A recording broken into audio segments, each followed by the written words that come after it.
क्षमता भएका मान्छे अलिकति चाहिँ सामाजिक राजनीतिक नैतिक कुनै पनि सबै पाटोहरूमा चाहिँ हैसियत राख्न सक्ने मान्छेले राजनीति दलमा आबद्ध हुन राजनीति दल स्थापना गर्न अगाडि बढ्न चाहिँ त्यो सक्छन् जस्तो मलाई जहाँसम्म लाग्छ के।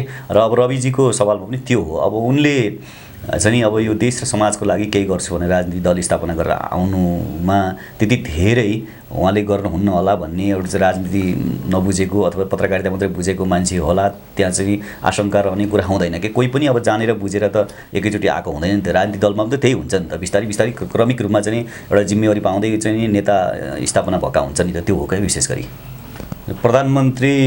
अब उहाँलाई हामी 2-4 जनाले मान्न हेर्न भन्दा पनि नेपाली जनताले चाहिँ उहाँ ठिक भनेर भोलि मत दियो, उहाँलाई भनौँ उहाँको पार्टीलाई दियो भने अब उहाँको चाहिँ दल पहिलो दल भयो भने अनि अन्य राजनीतिक दलहरूको यस्तै रवैया यस्तै चालचलन गति स्थिति यस्तै हो भने त अब त्यो भन्न सकिन्न हैन, स्वीकार्नै पर्छ। विभिन्न चाहिँ दलहरूको विभिन्न आचरण राजनीतिक पार्टीका नेता कार्यकर्ता अनि सरकारमा रहेका दलको यी आदि विषयले गर्दाखेरि उनी पनि टेलिभिजनको एउटा चाहिँ पत्रकारिता जो थियो त्यो पेसालाई छोडेर देश र जनताको लागि केही गर्नुपर्छ भन्ने सोचका साथ एउटा राजनीतिक पार्टी राजनीतिक दल स्थापना गरेर यतातिर लाग्नु भएको होला जस्तो मलाई लाग्छ। यो अब हाम्रो सबैको लागि ठिकै हो, कसैले पनि अब स्वतन्त्र यो चाहिँ लोकतन्त्र चाहिँ हो हैन, सबैले आफ्नो चाहिँ अब इच्छा अनुसार आफूले चाहे अनुसार बोल्न अब चाहिँ एउटा स्वतन्त्रता भित्रको हो राजनीतिक दल स्थापना गर्न पाउँछन्। पार्टीका नेता कार्यकर्ताहरूको जुन अहिले देखिएको छ पछिल्लो चरणमा मौलाउँदै आएको विकृति, त्यस कारणले गर्दाखेरि धेरै सचेत नागरिकहरू चाहिँ स्वतन्त्र उम्मेदवारहरूलाई नै सहयोग गर्नुपर्छ र स्वतन्त्र उम्मेदवार नै रहेर बरु आफू पनि केही गर्न सकिन्छ होला भनेर चाहिँ जुरुमरे राख्नु भएको पनि हो। पाथिभरा च्यानल नमस्कार, पाथिभरा च्यानलमा स्वागत छ। आज समसामयिक विषयमा मसँग कुराकानी गर्नको लागि मेरो अतिथिको रूपमा हुनुहुन्छ चलचित्र निर्देशक दिनेश लिङदेन। दिनेशजी नमस्कार, तपाईँलाई पाथिभरा च्यानलमा स्वागत छ। धन्यवाद। बेसै हुनुहुन्छ? ठिक छ। त अहिले रविलामी छ नि, धेरै दुःख पीडामा धेरै जनताहरूलाई सहयोग गर्नुभएको, उद्धार गर्नुभएको र आवाजविहीनहरूको एउटा आवाज बन्न सफल चर्चित सफल टेलिभिजन पत्रकारिताबाट अहिले राजनीतिमा प्रवेश गर्नुभएको छ। उहाँले राष्ट्रिय स्वतन्त्र पार्टी पनि गठन गर्नुभएको छ हैन, यसबारेमा तपाईँको धारणा के छ? अब रविजी आफैमा पनि सक्षम मान्छे, उहाँ अब धेरै जनसरोकार सम्बन्धित कार्यक्रमहरू अब टेलिभिजनमा चलाएर आउनुभएको, हर कोणबाट सक्षम कुनै पनि पाटोमा ल्याकत राख्न सक्ने हैसियत भएको व्यक्तित्व हो। त्यसो भन्दैमा फेरि अब राजनीतिक पाटोबाट सबै अब देश जनताको लागि उहाँ नै ठिक भन्न त फेरि सकिँदैन। तर अहिले अब यो विभिन्न चाहिँ दलहरूको विभिन्न आचरण राजनीतिक पार्टीका नेता कार्यकर्ता अनि सरकारमा रहेका दलको यी आदि विषयले गर्दाखेरि उनी पनि टेलिभिजनको एउटा चाहिँ पत्रकारिता जो थियो त्यो पेसालाई छोडेर देश र जनताको लागि केही गर्नुपर्छ भन्ने सोचका साथ एउटा राजनीतिक पार्टी राजनीतिक दल स्थापना गरेर यतातिर लाग्नु भएको होला जस्तो मलाई लाग्छ। यो अब हाम्रो सबैको लागि ठिकै हो, कसैले पनि अब स्वतन्त्र यो चाहिँ लोकतन्त्र चाहिँ हो हैन, सबैले आफ्नो चाहिँ अब इच्छा अनुसार आफूले चाहे अनुसार बोल्न अब चाहिँ एउटा स्वतन्त्रता भित्रको हो राजनीतिक दल स्थापना गर्न पाउँछन्। यो कुनै अनौठो होइन, त्यो ठिकै छ। कुनै पनि क्षेत्रमा चर्चित र सफल भइँदैमा राजनीतिमा त्यति सजिलो छैन। राजनीतिमा सफल हुन धेरै गाह्रो छ, धेरै त आरो अवरो छ हैन भनेर पनि अब विभिन्न नेताहरूले आफ्नो प्रतिक्रियाहरू बाहिर ल्याइराख्नु भएको छ हैन। यसले चाहिँ कसरी हेर्नु भएको छ? हैन, सक्षम व्यक्तित्वको सवालमा अब सक्षम व्यक्तित्व जो पनि भइहाल्छ, प्रायः जसो सबै आफ्नो क्षेत्रमा आफ्नो पाटोमा विषयमा सबै विज्ञ हुन्छन्। एउटै मान्छे सबै विषयमा सबै पाटोमा सबै क्षेत्रमा विज्ञ हुँदैन।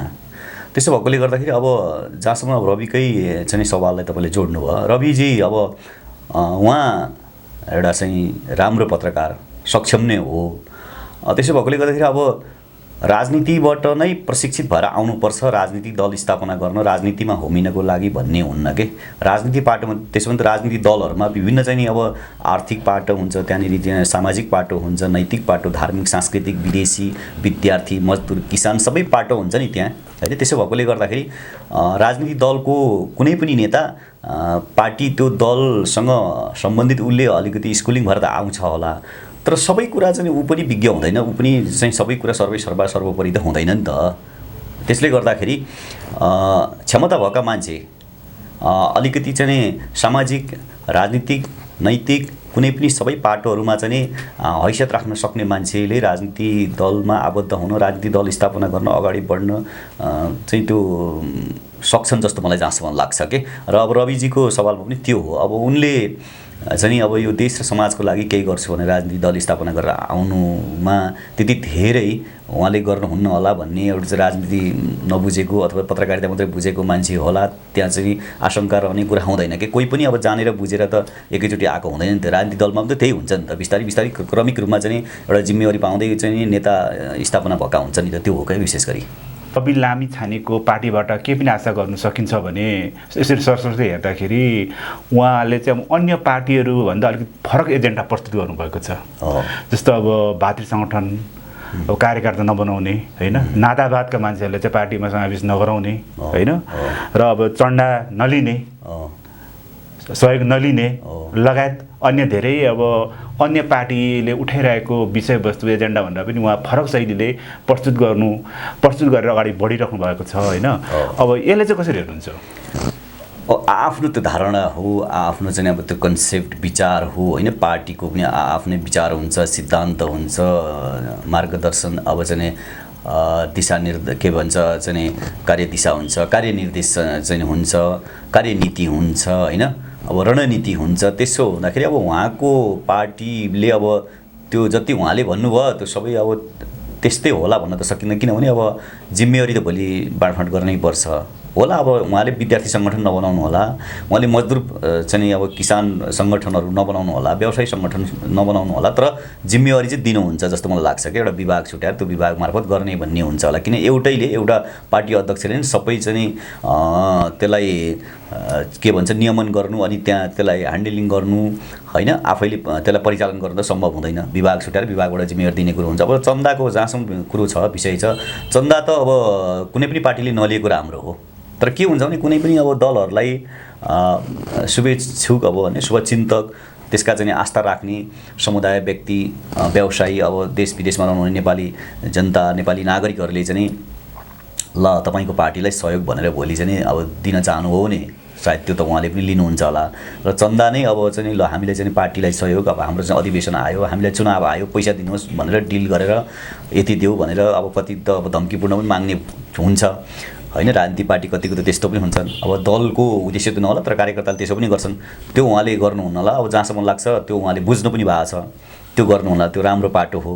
र अर्को कुरो चाहिँ के भन्छ नि, अब राजनीति दल स्थापना गर्दै गर्दाको अवस्थामा के हुन्छ नि, अब उहाँले युवालाई पनि जोड्नु भएको छ होइन। 50% चाहिँ युवा केन्द्रीय कमिटीमा रहने भनेको छ, त्यो पनि राम्रो कुरा हो। 50 भन्दा पनि 60-70% चाहिँ युवाहरू भए अझ राम्रो हुन्थ्यो। तर युवा भन्दैमा युवा पनि अब चाहिँ कार्यक्षमता भएका मान्छे, इच्छा शक्ति भएका मान्छे चाहिँ हुनुपर्छ। युवा हो अब चाहिँ उनले भौतिक रूपमा उमेरको हिसाबले युवा हुँदैमा त्यो पार्टीमा राख्ने कुरो त हुँदैन, फेरि अराजकता पनि आउन सक्छ। सबै कुरो मिलाएर राख्नुपर्छ। समग्रमा ठिकै छ, तर अब त्यसलाई कार्यान्वयनमा जाँदाखेरि भनेको समस्या त रविजीलाई पनि छ, त्यो त्यति सजिलो छैन। रवि लामिछानेको पार्टी घोषणा कार्यक्रम भव्य भएको थियो, त्यसमा तपाईँ पनि जानुभएको थियो होइन? म गएको थिएँ। जस्तो उहाँले चाहिँ अब उहाँको पार्टीको एउटा घोषणा पत्रमा भनौँ न, उहाँले घोषणा गर्नुभएको कार्यक्रममा चाहिँ अब प्रत्यक्ष निर्वाचित प्रधानमन्त्रीको कुराले पनि उठाउनु भएको छ होइन। किन जनताबाट निर्वाचित व्यक्ति नै प्रधानमन्त्री हुनुपर्छ भन्ने खालको उहाँले एउटा एजेन्डा अगाडि सार्नु भएको छ। असम्भव भन्ने त केही नै छैन होइन। अब गर्दै गएपछि रवि लामिछानेलाई हामीले नेपालको प्रधानमन्त्रीको रूपमा हेर्न सकिन्छ कि सकिँदैन, यसले कसरी हेर्नुहुन्छ? प्रधानमन्त्री अब उहाँलाई हामी 2-4 जनाले मान्न हेर्न भन्दा पनि नेपाली जनताले चाहिँ उहाँ ठिक भनेर भोलि मत दियो उहाँलाई भनौँ उहाँको पार्टीलाई दियो भने अब उहाँको चाहिँ दल पहिलो दल भयो भने अनि अन्य राजनीतिक दलहरूको यस्तै रवैया यस्तै चालचलन गति स्थिति यस्तै हो भने त अब त्यो भन्न सकिन्न होइन, स्वीकार्नै पर्छ। हिजोको दिनमा चाहिँ नि 240 वर्ष 250 वर्षसम्म चाहिँ राज संस्था रहेको यो देश होइन, सधैँभरि राज संस्थै रहन्छ भन्ने पनि भयो। एक खालको चाहिँ राज संस्था मान्नेहरू, राज संस्थामा आबद्ध भएकाहरू, राजा दरबारसँग आबद्ध भएकाहरूले त सधैँभरि यही हुन्छ भन्ने पनि थियो नि त। यहाँ कहाँ लोकतन्त्र प्रजातन्त्र भने जस्तो हुन्छ र अब चाहिँ खड्गप्रसाद ओली, शेरबहादुर देउवा, गिरिजाप्रसाद कोइराला, प्रचण्डले भने जस्तो कहाँ हुन्छ र यहाँ हुँदैन, सम्भवै छैन भन्ने त्यतिखेर पनि त थिए नि। ती मान्छे आज कहाँ छन् खोज्न पर्छ। त्यसो भएकोले गर्दा असम्भव छैन तपाईँले भने जस्तो। तर के हुन्छ भने अब उहाँले पनि अब क्रियान्वित हुँदै गर्दाखेरि जनता देशप्रति समर्पित भएर चाहिँ दल स्थापना गर्दै गर्दाको अवस्थामा अब उहाँको पनि एजेन्डाहरू अब कस्तो कस्तो रहन्छन् अनि एजेन्डाप्रतिको उहाँको वफादारिता कस्तो रहन्छ भन्ने कुराहरू नै हुन्छन् के। विशेष गरी जनताले उहाँलाई विश्वास गर्नु पर्यो र उहाँले जनतालाई विश्वास दिलाउन सक्नु पर्यो। त्यस पछाडि रह्यो त अब प्रधानमन्त्री, प्रत्यक्ष निर्वाचित प्रधानमन्त्री अथवा चाहिँ राष्ट्रपति होइन, राष्ट्रपतीय प्रणाली चाहिँ ठिक हुन्छ भन्ने हो। अब जहाँसम्म लाग्छ प्रधानमन्त्री हुन्न, अब प्र्याक्टिसमा जाउँ भन्दाखेरि मानिसलाई अब चाहिँ के हुन्छ नि, कुनै पनि देशको जनतालाई हुन्छ नयाँ खालको चाहिँ अब राज्य व्यवस्था पनि हामी यहाँ अवलम्बन हुँदाखेरि कस्तो हुन्छ भन्ने कुरा अब मान्छेले चासो पनि हुन्छ, कौतूहलता पनि हुन्छ, त्यसलाई चाहिँ अब भोग गरौँ न भन्ने पनि हुन्छ हुन चाहिँ है। त्यसले गर्दाखेरि असम्भव त छैन, तर ठ्याक्कै अहिले चाहिँ त्यो नहोला, फेरि त्यो प्र्याक्टिसमा पछि होला भन्न सकिन्छ, त्यो आकलन गर्न सकियो।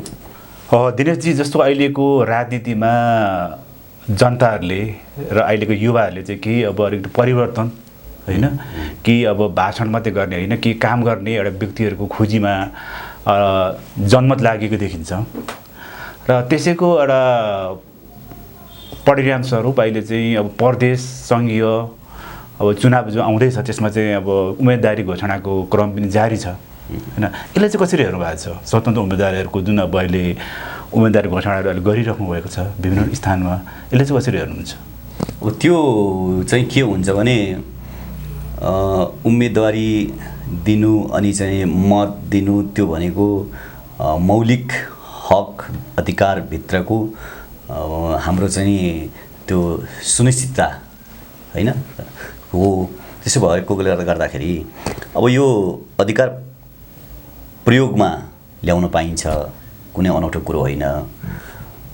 स्वतन्त्र दल सँगसँगै अब स्वतन्त्र उम्मेदवार अनि राजनीतिक दलको जुन सवाल उठाउनु भयो, राजनीतिक दल र तिनका चाहिँ अब पार्टीका नेता कार्यकर्ताहरूको जुन अहिले देखिएको छ पछिल्लो चरणमा मौलाउँदै आएको विकृति, त्यस कारणले गर्दाखेरि धेरै सचेत नागरिकहरू चाहिँ स्वतन्त्र उम्मेदवारहरूलाई नै सहयोग गर्नुपर्छ र स्वतन्त्र उम्मेदवार नै रहेर बरु आफू पनि केही गर्न सकिन्छ होला भनेर चाहिँ जुरुमरे राख्नु भएको पनि हो।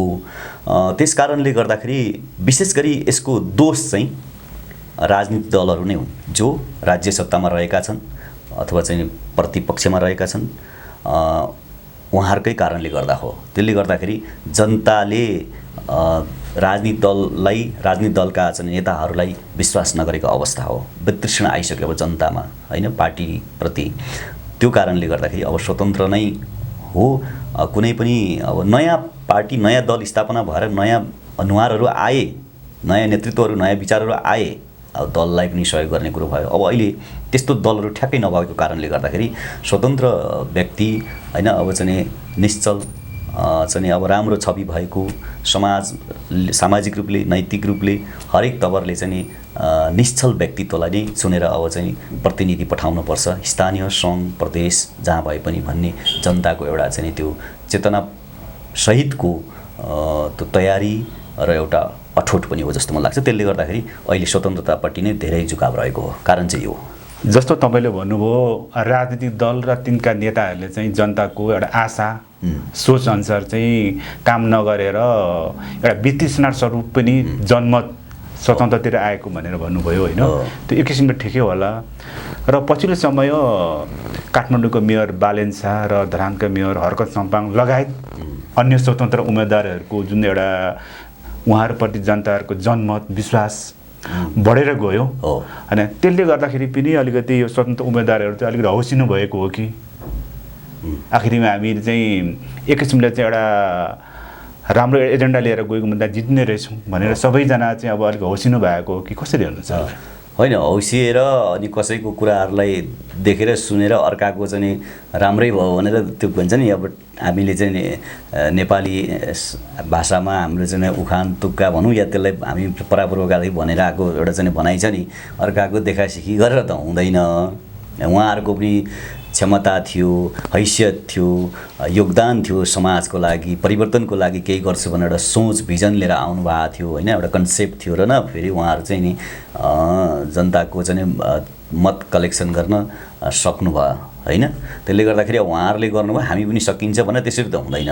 हामीसँग पनि दीर्घकालीन विचार चाहिँ हुनु पर्यो, दीर्घकालीन चाहिँ अब योजना कार्यक्रम हुनु पर्यो, नीति निर्माणसँग सम्बन्धित अब ज्ञान हुनु पर्यो, त्यसले कार्यदिशा कार्यनीति हुनु पर्यो, खालको रणनीति हुनु पर्यो, समाज परिवर्तन, समाजलाई बुझेर परिवर्तनको निमित्त के गर्नुपर्छ भन्ने खालका चाहिँ अब आफ्नोसँग तौर तरिका हुनु पर्यो, सिद्धान्त विचार हुनु पर्यो। त्यसै त हुँदैन। त्यसले गर्दाखेरि त्यो उहाँहरू हुनुभयो, अब हामी पनि हुन्छौँ भनेर लाग्ने कोही त होलान्, कोही व्यक्ति एकाध मान्छे होला, तर सबैले चाहिँ त्यो गर्दैनन्। स्वतन्त्र भएर अब कुनै दल नभएपछि स्वतन्त्र ढङ्गले लड्नुपर्छ भन्ने त हो नि, फेरि त्यसले त्यसरी चाहिँ तयारी हो, खास त्यो चाहिँ हो। रवि लामिछानेलाई चाहिँ पहिलो गाँसमै ढुङ्गा भने जस्तै अब उहाँले स्थापना गर्नुभएको पार्टी राष्ट्रिय स्वतन्त्रता पार्टीलाई एक किसिमको अब विभिन्न स्वतन्त्र उम्मेदवारहरू व्यक्तिहरूले चाहिँ स्वतन्त्र भन्ने शब्द चाहिँ पार्टीमा राख्नु हुँदैन भनेर विरोध जनाएर निर्वाचन आयोग पनि गएर निवेदन दिनुभएको छ होइन। अनि यसले चाहिँ कसरी हेर्नुहुन्छ? स्वतन्त्र भनेको त अब यस्तो नि, त्यो चाहिँ विशेष गरी राजनीतिक दलहरूको चाहिँ एउटा भनाइ हो जस्तो मलाई लाग्छ होइन। स्वतन्त्र कुनै पनि विचारसँग यस्तो छ नि त, जस्तै कम्युनिस्ट पार्टी होइन, मालेमावाद, अब मार्क्सवादमा चाहिँ मार्क्सवाद त्यो दर्शन सिद्धान्त, माओवाद दर्शन सिद्धान्त होइन विचार, अनि अब लेनिन विचार लिएर चाहिँ कम्युनिस्ट पार्टीहरू स्थापना छन् यहाँ। जस्तै अब चाहिँ नेपाली काङ्ग्रेस होइन, एउटा डेमोक्रेसी प्रजातन्त्र पार्टी, अब उसको पनि आफ्नै चाहिँ विचार छ होइन। विशेष गरी अब चाहिँ अब ब्रिटेनको एउटा चाहिँ विचार होइन, त्यसरी चाहिँ विकास भएर आएको विचार। त्यसले गर्दाखेरि कुनै पनि विचारमा, कुनै पनि दर्शनमा आबद्ध नभई स्वतन्त्र ढङ्गले आफ्नै विचारले मौलिक होइन, नेपालको अहिले यो समाज र समसामयिक अहिले चाहिँ अवस्था घटना परिस्थिति अनुसार नै एउटा विचार, आफ्नो नेपाली विचार, नेपाली समाज सुहाउँदो कन्सेप्टहरू अनि चाहिँ योजना कार्यक्रमहरू, कार्यदिशाहरू चाहिँ सहितको पार्टी, स्वतन्त्र पार्टी भनेर चाहिँ रविजीले स्थापना गर्नुभएको हो, त्यो खडा गर्नुभएको हो।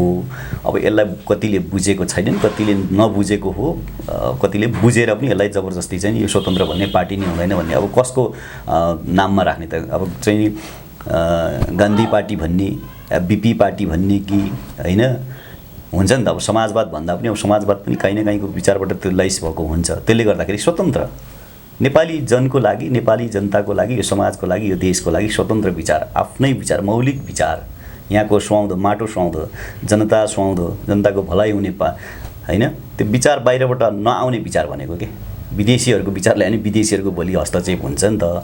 अमेरिकाको विचार ल्याउने कि थाइल्यान्डको, जापानको, कोरियाको, त्यो त सबै सिको न हो। यहाँ त हामी आफ्नै ढङ्गले गरौँ न, अर्काको विचारलाई किन फलोअप गर्ने होइन। टेक्नोलोजी कुराहरू त अवलम्बन गर्ने कुरा छँदैछ, तर स्वतन्त्र ढङ्गले अब स्वतन्त्र यहाँकै चाहिँ समाज सुहाउँदो विचार लिएर अगाडि बढौँ भने स्वतन्त्र ढङ्गले त्यो बयान, त्यो खालको चाहिँ विश्लेषण गरिकन स्थापना भएको पार्टी हो क्या। त्यसलाई चाहिँ अब अलिक गलत व्याख्या गरिएको हो कि जस्तो मलाई लाग्छ, मैले बुझेको।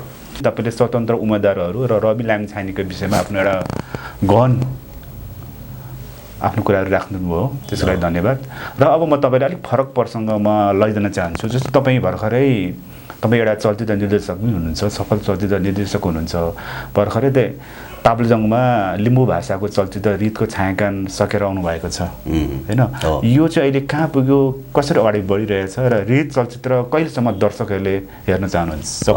एकदम यो राजनीतिबाट तपाईँले चाहिँ ठ्याक्कै यता सिनेमामा ल्याइदिनु भयो, मेरो पेसासँग सम्बन्धित। अब यो त यस्तो छ, चलचित्र निर्माण हुँदैछ, भदौको दोस्रो हप्ता चाहिँ यो रिलिज हुन्छ, प्रिमियर यसको चाहिँ रिलिज हुन्छ। अब यो भाषिक मुभी भएकोले गर्दाखेरि सुरुमा यो हलमा लाग्दैन, च्यारिटी सोहरू। अब जहाँ जहाँ हाम्रो लिम्बू समुदायहरू हुनुहुन्छ, उहाँहरू भएको ठाउँमा, देश विदेश लिम्बू समुदाय सङ्घ संस्था चुम्लुङहरू भएको देशहरूमा, ठाउँहरूमा, गाउँहरूमा, सहरहरूमा यसलाई प्रदर्शन गर्ने हो। भदौबाट सुरु हुन्छ प्रदर्शन।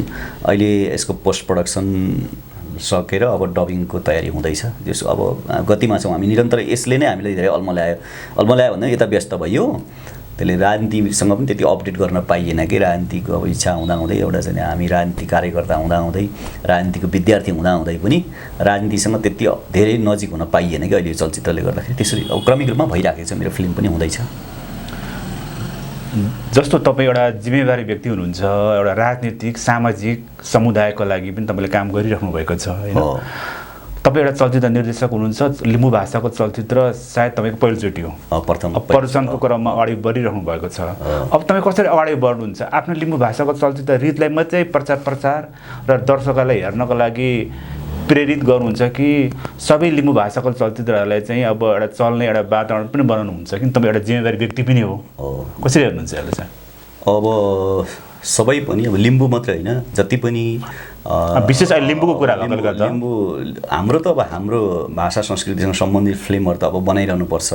मैले पनि अब झन्डै यो सिनेमा उद्योगमा 10-20 वर्ष 2 दशक पार भएछ मैले समय खर्चेको। त्यस पछाडि अब पहिलोचोटि फिल्म बनाएको निकै गाह्रो भयो, निकै सकस भयो। आफ्नो भाषा संस्कृति भए तापनि मैले पनि म त्यस्तो प्रखर थिइनँ हैन। धेरै मैले पनि त्यसलाई अध्ययन अनुसन्धान गरेँ र पनि अझै धेरै कमजोरी होलान् किनभने पहिलोचोटि बनाएकोले गर्दाखेरि। त्यसले गर्दा अब यो लिम्बू फिल्महरू भनौँ न आफ्नो भाषा संस्कृतिसँग सम्बन्धित फिल्म बनाउँदा चाहिँ अध्ययन धेरै चाहिने। हुन त अरूलाई पनि चाहिन्छ, तर त्योभन्दा अझ बढी किनभने यो एउटा दस्तावेजीकरण जस्तो पनि हो। यसमा चाहिँ अब मनोरञ्जनात्मक पाटो त छँदैछ। मनोरञ्जन सँगसँगै आफ्ना चाहिँ अब संस्कृति, आफ्ना भाषा लिपिहरूलाई पनि प्रमोट गर्ने, सम्वर्धन संरक्षण गर्ने चाहिँ जिम्मेवारी त्यहाँ अलिक बढी थपिने भएकोले गर्दाखेरि त्यहाँ भइसक्यो मिस्टेक चाहिँ नहोस् भन्नेतिर लागिँदो रहेछ। त्यो हुँदाखेरि अलिकति अध्ययन चाहिँ चाहिने रहेछ। हामीले पनि अब गर्नु त गरियो, त्यति धेरै अब भएन होला जस्तो लाग्छ। मैले प्रयास त गरेको छु। अब सबै ठिक त 100मा 100 त बनाएको छु जस्तो मलाई लाग्दैन। प्रयास त गरेको छु, तर सबैले म मात्र होइन, जो कोहीले तपाईँ पनि सिनेकर्मी भएकोले गर्दा जसकैले पनि सिनेमा बनाउँदाखेरि गएर अब चाहिँ होइन नेपाली चलचित्र सँगसँगै लिम्बू चलचित्र भनौँ न अरू गैर लिम्बूले पनि आफ्नो भाषासँग संस्कृतिसँग सम्बन्धित फिल्म चाहिँ वर्षमा 2 वर्षमा एउटा चाहिँ बनाउनुपर्छ। त्यो हामीलाई त्यो व्यवसाय भन्दा पनि हाम्रो लागि र आउँदो जेनेरेसनहरूको लागि पनि त्यो चाहिँ आवश्यकता रहेछ भने त्यो मैले अहिले यो सिनेमा बनाउँदै गर्दा बुझेँ। जस हामी सबैको त्यो जिम्मेवारी हो, गर्नुपर्छ जस्तो लाग्छ। लिम्बू भाषाको चलचित्र रित निकै राम्रो बनाउनु भएको छ अरे भने मैले सुनेको छु होइन? अनि तपाईँसँग आबद्ध विभिन्न व्यक्तिहरूले अब प्राविधिकहरूले कुराकानी गर्नुभएको छ। लिम्बू भाषा चलचित्र रितको सफलताको शुभकामना। हस्, धन्यवाद। तपाईँ व्यस्त हुनुहुन्थ्यो, हजुर, इन्कलाब गर्दै हुनुहुन्छ चलचित्र रितको। तथापि पाथिभरा च्यानलले तपाईँले आफ्नो अमूल्य समय दिनुभयो, त्यसको लागि तपाईँलाई धेरै धेरै धन्यवाद। तपाईँको च्यानल र सम्पूर्ण दर्शकहरूलाई पनि मेरो तर्फबाट धेरै धेरै धन्यवाद। नमस्कार, सेवा।